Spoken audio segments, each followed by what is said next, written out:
Hello again. To start with, I want to apologize because I have not posted many videos recently. It's become fairly erratic, and the reason for that is simply that my brother, who took a knock playing football, has been very dizzy since then, and he's still getting his head checked by a number of medical professionals. The only thing he can do without too much trouble at the moment is mowing the lawn, and as I can't post video upon video of the lawn being mown, I have just decided not to post. However, I was last weekend in France with my children, and I went to a couple of events, and one I think is very interesting for any chateau lovers. So I'm going to show you the footage I made of this chateau, which is in the département de l'Aube. So it's not very far from Troyes, and there are a number of videos that have been posted in YouTube concerning this chateau, which is pretty extraordinary. It's recovering from a long history of neglect. And now I'll show the footage. This chateau has a drive leading right up to the house, which is almost 3 kilometers long. And you notice it when you start driving up there, you don't get the impression you're getting anywhere. But yes, after what feels like about a 10-minute drive, we're there finally. So the Chateau de Vaux was constructed in 1720, and it's considered one of the most impressive and beautiful chateaux of the département. Beautiful Chateau de Vaux, where I am at the moment. It was bought about 10 years ago by a 23-year-old with money from the bank. Of course, he took out a loan, but his entire family is used to buying very dilapidated chateaux. Just look at this amazing room which is done up. This is just one of many.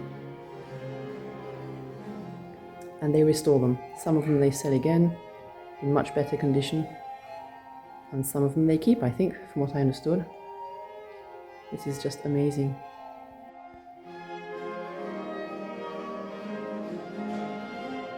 So you can follow this guy on YouTube as well.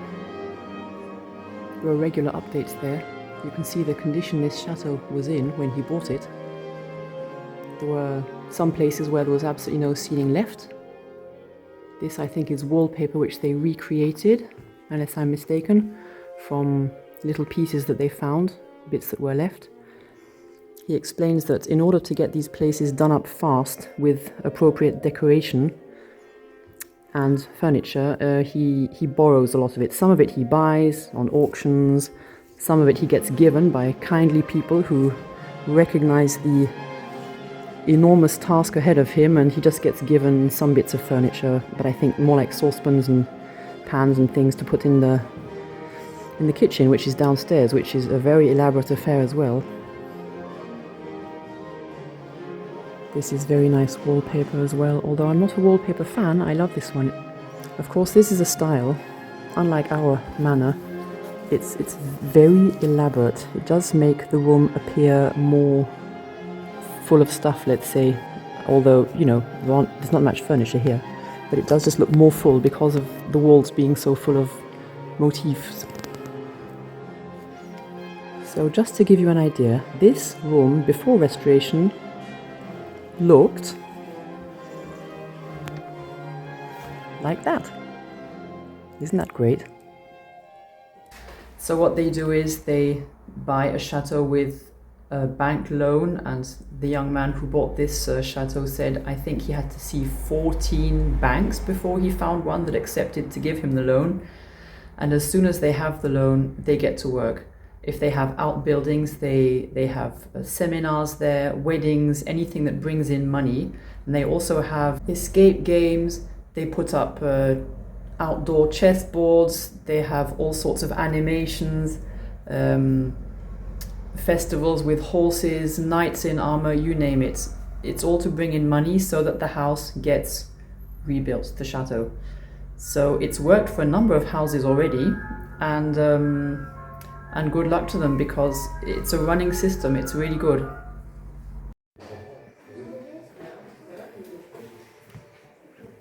This room, I think, was in an absolutely awful condition, and look at it now. I mean, look at that. The lights aren't blinking like that. It's just the camera. This is gorgeous. That's the outside. That's the 3-kilometer drive in front of the chateau. And that is his view on the other side of the chateau. I think I read on Wikipedia, I think there are 400 hectares. I don't know if he owns the whole lot.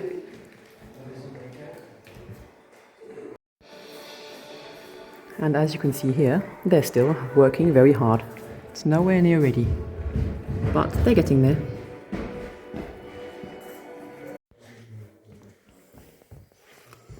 This is a beautifully restored little side room, which I assume, judging by the big bed in the corner, was a bedroom. They've redone that very well. They seem to have just made minor restorations. If it's not too dramatic, they've just left it as it is, which I like. Including the wallpaper, which must be original. It's all done in very good taste. And the toilet cabinet next door.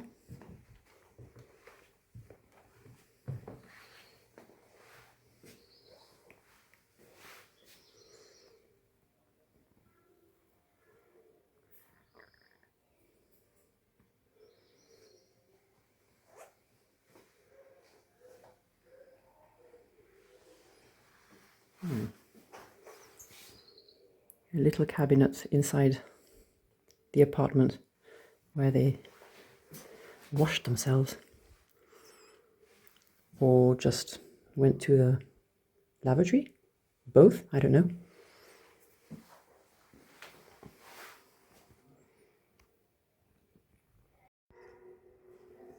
Even their outdoor buildings are pretty astounding. Look at that. I love the way they've restored it and not overdone.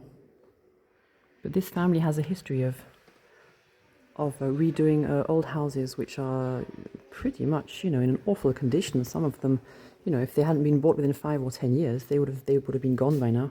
Look, Parquet Versailles, it's lovely. This is old Parquet. Just look at this adorable servant's staircase. And it's about 40 centimeters across, so the servants can't have been very fat.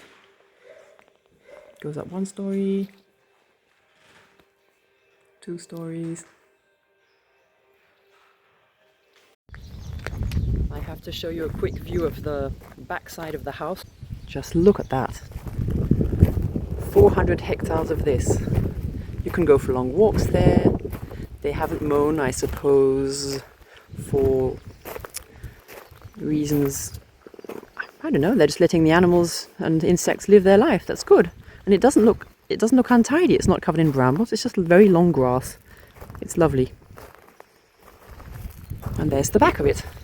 It's enormous. It's not Versailles, not enormous, Versailles enormous, but it's just a big chateau.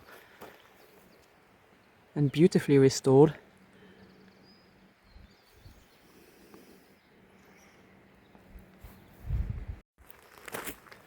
I love to take inspiration from places like this because no 2 chateaux are identical, and especially it's really lovely to see a house that's been restored with so much taste.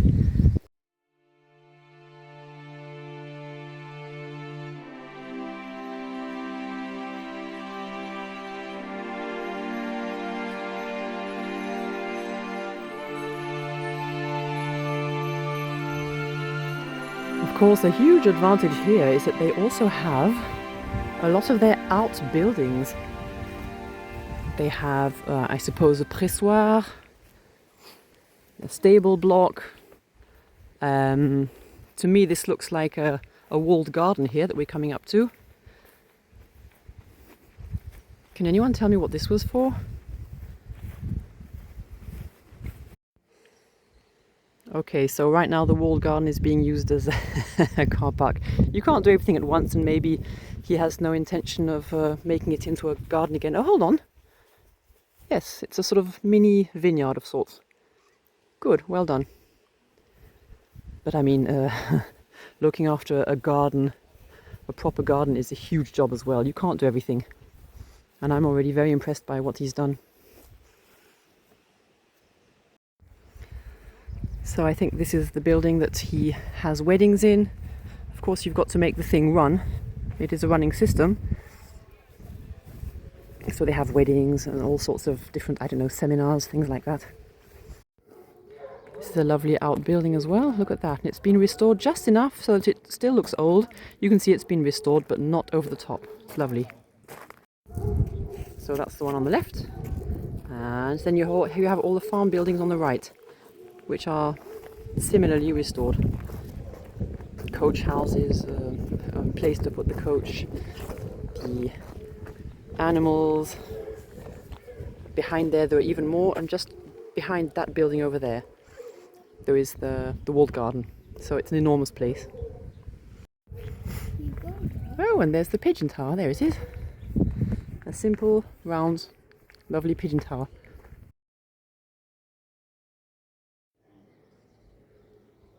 And so here you can see the old stables. And so this is where the stable boys used to sleep and have their dinner. This is really very well done. Tiny bed, lots of animal heads and things, portraits, the bare minimum really. And the tack room, there it is in all its splendor, beautifully done up.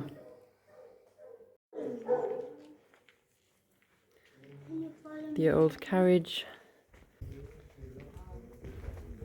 And at the end of this building, which is also pretty beautiful, look at that ceiling roof, let's say. Wow. There is actually a pack of hounds. Hello,